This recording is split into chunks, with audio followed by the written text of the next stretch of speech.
Hello everyone, welcome back to Class 6 Science Chapter 2 Components of Food Volume 2. In this volume we will discuss about the long answer type question and HOTS, high order skills questions. Okay, so let's start. First question: What is the marasmus and what are the symptoms of marasmus? Marasmus क्या होता है और marasmus के लक्षण क्या होते हैं? So answer is on your screen. Answer आपकी screen पे है. The deficiency of proteins, carbohydrates and fats in the diet of children leads to disease called marasmus. बच्चों में प्रोटीन, कार्बोहाइड्रेट्स और फैट्स की कमी से जो बीमारी होती है उस बीमारी को मैरस्मस कहते हैं. And the symptoms of marasmus are as follows. और इसके जो सिम्टम्स यानी कि लक्षण होते हैं वो ऐसे हैं. ए point: body becomes very lean and thin and so weak that the child may not be able to move. Body इतनी ज़्यादा वीक यानी कि कमज़ोर हो जाते हैं, इतने दुबले पतले हो जाते हैं कि बच्चे प्रॉपर तरीके से मूव भी नहीं कर सकते हैं. सेकंड, इसके क्या सिम्टम होते हैं? Skin become dry and thin and wrinkled. Skin dry हो जाती है, थिन पतली हो जाती है एंड रिंकल्ड यानी कि झुर्रीदार हो जाती है. See, ribs become very prominent. Ribs prominent हो जाते हैं. रिब्स मतलब कि जो चेस्ट पे जो बोन्स होते हैं उन्हें रिब केज बोलते हैं. वो प्रोमिनेंट होते हैं, एकदम दिखाई देने लगते हैं ऊपर से. The eyes become sunken. आँखें जो होती हैं वो संकन हो जाती हैं यानी अंदर की ओर धंस जाती हैं. The child is unable to digest and absorb food and may suffer from diarrhoea. इस कंडीशन में बच्चे को क्या होता है कि कोई भी फूड आइटम जो होते हैं डाइजेशन में या एब्जॉर्प्शन में प्रॉब्लम होती है और इस वजह से इनको डायरिया की भी प्रॉब्लम हो जाती है. Next question: what are deficiency disease? Deficiency disease क्या है?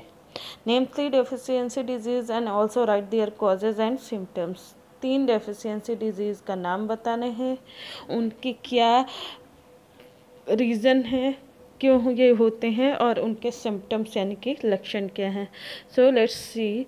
Answer number 2: diseases that are caused due to the lack of nutrients such as carbohydrates, fats, vitamins, minerals or vitamins in our diet over a long period are called deficiency disease. ऐसी बीमारियां जो कि nutrients की कमी से होते हैं, जैसे कि कार्बोहाइड्रेट, फैट, प्रोटीन, मिनरल्स या विटामिन्स, इन सब की कमी से अगर कोई बीमारी होती है तो ऐसी बीमारी को हम डेफिशिएंसी डिजीज़ कहते हैं. यहाँ पे सी कॉलम दिए हुए हैं. डेफिशिएंसी डिजीज़ में डिजीज़ के नाम दिए हैं, कॉज यानी कि कारण, किस वजह से ये होता है, एंड सिम्टम्स, इस बीमारी के क्या लक्षण होते हैं. The first one is rickets.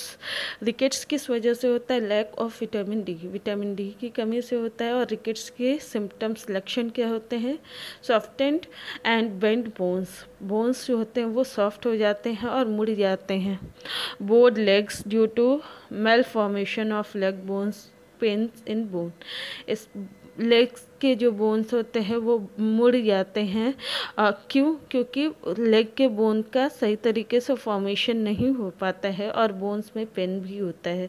ये ज़्यादातर छोटे बच्चों को ही होते हैं. Next deficiency disease night blindness. Night blindness cause by lack of vitamin A. Night blindness vitamin A की कमी से होती है. सिम्टम इसका होता है पुअर विजन यानी and loss of vision in darkness night. इसमें क्या होता है? कम दिखाई देने लगता है और रात में या फिर अंधेरे में इनको प्रॉपर तरीके से दिखाई नहीं देता है. Next, anaemia.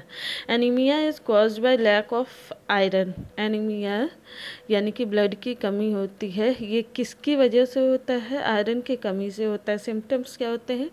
Weakness and fatigue, कमजोरी और थकावट.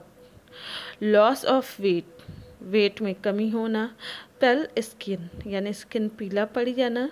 एंड लॉस ऑफ एपेटाइट यानी कि एपेटाइट मीन्स भूख मर जाना, ख़त्म हो जाना. ये सारी प्रॉब्लम्स होती हैं. Next question: HOTS, high order thinking skills question. The question is, Mr. Sharma suggested her maid to wash the vegetables before chopping and not after chopping. Does it make a difference? Comment. Mrs Sharma ने अपने घर में काम करने वाली made से बोला कि वेजिटेबल्स जो हैं उन्हें कट करने से पहले, चॉप करने से पहले धुले, चॉप करने से बाद ना धुले। क्या ऐसा करने से कोई डिफरेंस होगा? अगर होगा तो क्या होगा? So answer is on your screen. The first answer, washing of vegetable before chopping is a good practice because washing of cut vegetable and fruits causes a loss of water soluble vitamins. इसमें क्या होता है कि हम कोई भी fruit या vegetables होते हैं उन्हें कट करने से पहले ही वॉश करना चाहिए, क्योंकि वेजिटेबल्स या फ्रूट को कट करने के बाद वॉश करने से उनमें प्रेजेंट वाटर में सॉल्युबल होने वाले जो विटामिन्स होते हैं वो वाटर के साथ धुल के वो नष्ट हो जाते हैं या निकल जाते हैं। Next question, Radhika likes to carry bread and jam every day in her lunch, is this justified? Comment. Radhika आपके जैसे एक स्टूडेंट है, वो हर दिन अपने लंच में ब्रेड जैम लेके आती है, तो क्या ये सही है? अगर सही है तो बताओ क्या है।